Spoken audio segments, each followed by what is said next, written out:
Okay, continuing on with our review of the H's and T's. Next up is the H that stands for hydrogen ions. And we're talking about hydrogen ions, we're talking about the pH. pH literally stands for the power of hydrogen. Now, a normal pH level in the body is 7.35 to 7.45. That's the range of pH for the human body. Now, one of the concerns we need to have when looking at the pH, or the hydrogen ion concentration in the body, is the patient acidotic or alkalotic? Remember, when the pH falls, the pH can only fall into a vat of acid.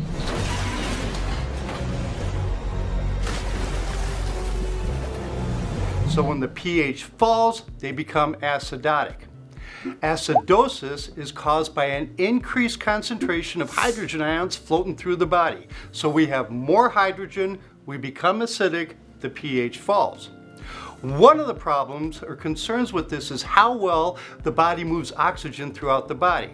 It turns out that when you're acidic, when the patient has acidosis, the hemoglobin has a harder time picking up oxygen at the alveolar level.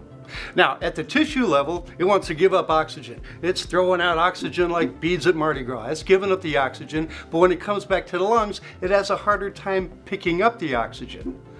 And that's the problem with acidosis.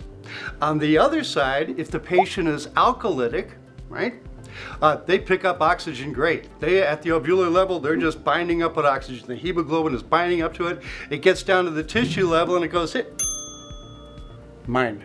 And it has a harder time giving up oxygen at the tissue level. So we really need to watch that pH as it relates to the body's overall ability to pick up and deliver oxygen at the tissue level.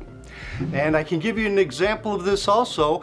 I heard of a guy on a ventilator, wasn't satting very well, his sats are dropping, so the paramedic takes him off the ventilator, hooks him up to the ambu bag, and starts bagging him. Now, can you increase the saturation by over-bagging him? Of course you can.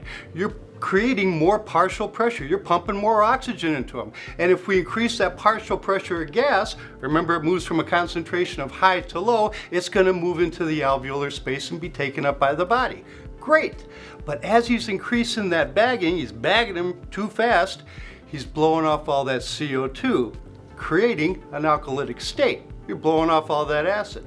So while your sats are great and you got them up to 100% and you're thinking, oh, this is awesome, well, you made them alkalotic.